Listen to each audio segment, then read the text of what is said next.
ഞാൻ അവിടെ പോകുന്ന സമയത്ത് അവർക്ക് അവരുടെ മക്കളോട് ഇപ്പോഴും ഒരു പരാതിയില്ല എന്നുള്ളത് അവരുടെ കണ്ണിൽ നോക്കിയാൽ കാണാം.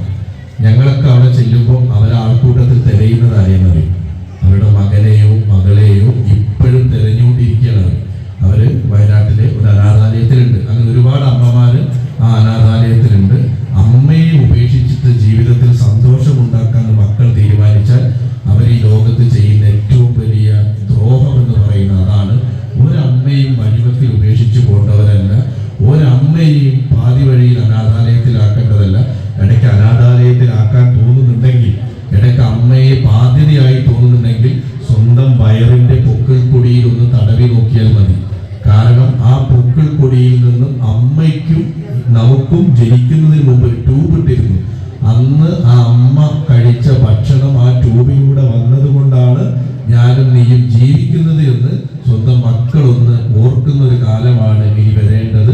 അപ്പൊ അനാഥാലയങ്ങളില്ലാത്ത, അനാഥാലയത്തിലേക്ക് അമ്മമാരെ അയക്കാത്ത മക്കളുള്ള ഒരു നാടായി നമ്മുടെ മാറട്ടെ.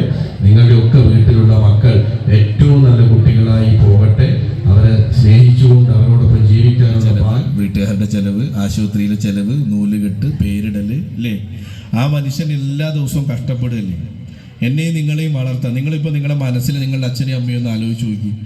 എന്നെയും നിങ്ങളെയും ഇതുപോലെ വളർത്താൻ ഏതൊക്കെ വീട്ടിൽ എവിടെയൊക്കെ പോയി അധ്വാനിച്ചും കടം വാങ്ങിയും കൊണ്ടുവന്നിട്ടാണ് അച്ഛൻ എന്ന് പറയുന്ന ഒരാൾ നമ്മളെ വളർത്തിയത്.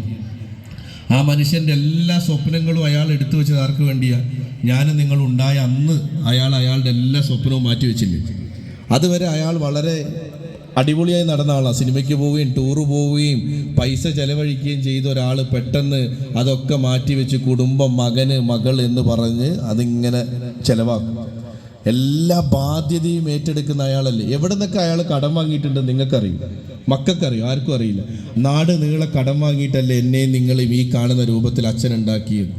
ആ അച്ഛൻ സാമ്പത്തികമായ എല്ലാ ബാധ്യത ഏറ്റെടുത്ത ആൾ, വീട്ടിലെല്ലാ ബാധ്യത ഏറ്റെടുത്ത ആൾ അമ്മയാണ്. ഇപ്പം കഴിഞ്ഞ ദിവസം താമരശ്ശേരി, നമ്മുടെ തൊട്ടപ്പുറം താമരശ്ശേരിയിൽ ഒരു വാർത്ത ഉണ്ടായി. ആ വാർത്ത എന്താണ്? ആ വാർത്ത എനിക്ക് ഏറ്റവും സങ്കടം തോന്നിയത്, ഒരു മകൻ ഒരമ്മയെ കൊല്ലാൻ തീരുമാനിച്ചു. 25 വയസ്സേ അമ്മൂന് പ്രായമുള്ളൂ.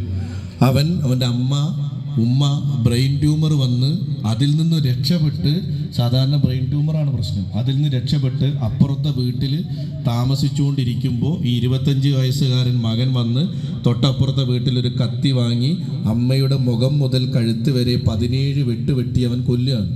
ഈ 17 വെട്ടിലും അവൻ പറയുന്നത് നിങ്ങൾ ചാവണം, നിങ്ങൾ ഈ ഭൂമിയിൽ ഉണ്ടാവണ്ട എന്ന് പറഞ്ഞിട്ടാണ് അവൻ വെട്ടുന്നത്.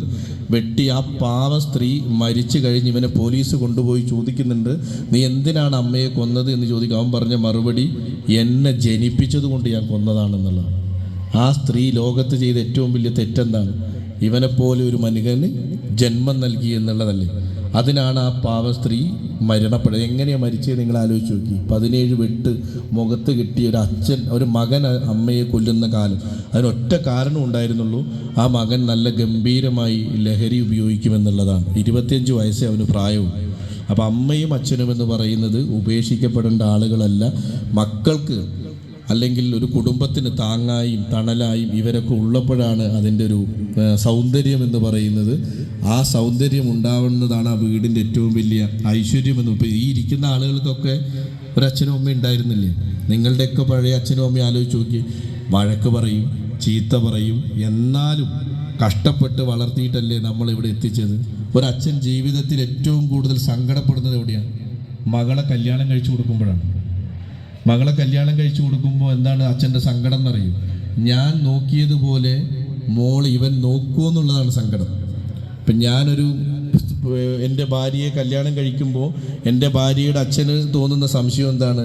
ഞാൻ നോക്കിയതുപോലെ എൻ്റെ മകൻ ഇവൻ നോക്കും. ഇപ്പോൾ കഴിഞ്ഞ ദിവസം ഒരച്ഛൻ മകളെ കല്യാണം കഴിച്ചു കൊടുക്കുന്ന മകളെ ഭർത്താവിനോട് പോയി പറഞ്ഞൊരു കാര്യമുണ്ട്.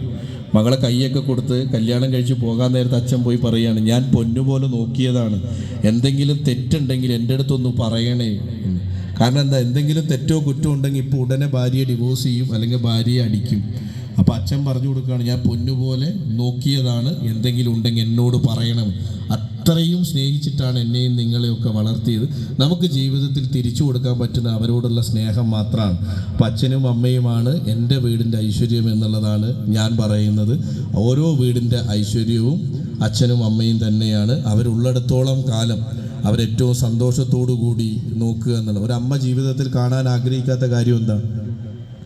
ജന്മം നൽകിയ മക്കളുടെ മരണമാണ്, അല്ലേ? ഒരമ്മയും ജീവിതത്തിൽ കാണാൻ ആഗ്രഹിക്കാത്തത് എന്താണ്? ജന്മം നൽകിയ മക്കൾ മരിച്ചു കിടക്കുന്നത് കാണാൻ ഒരമ്മയ്ക്കും ആഗ്രഹം ഉണ്ടാവില്ല. ഇപ്പം നമ്മൾ മുണ്ടക്കൈയും ചൂരൽമലയും ഒക്കെ നിങ്ങൾ കണ്ടിട്ടില്ലേ? അവിടെ കുറേ കഥകളൊക്കെ നിങ്ങൾ കേട്ടിട്ടുണ്ട്. പക്ഷെ അവിടെ നിങ്ങൾ അറിയാത്തൊരു കഥയുണ്ട്.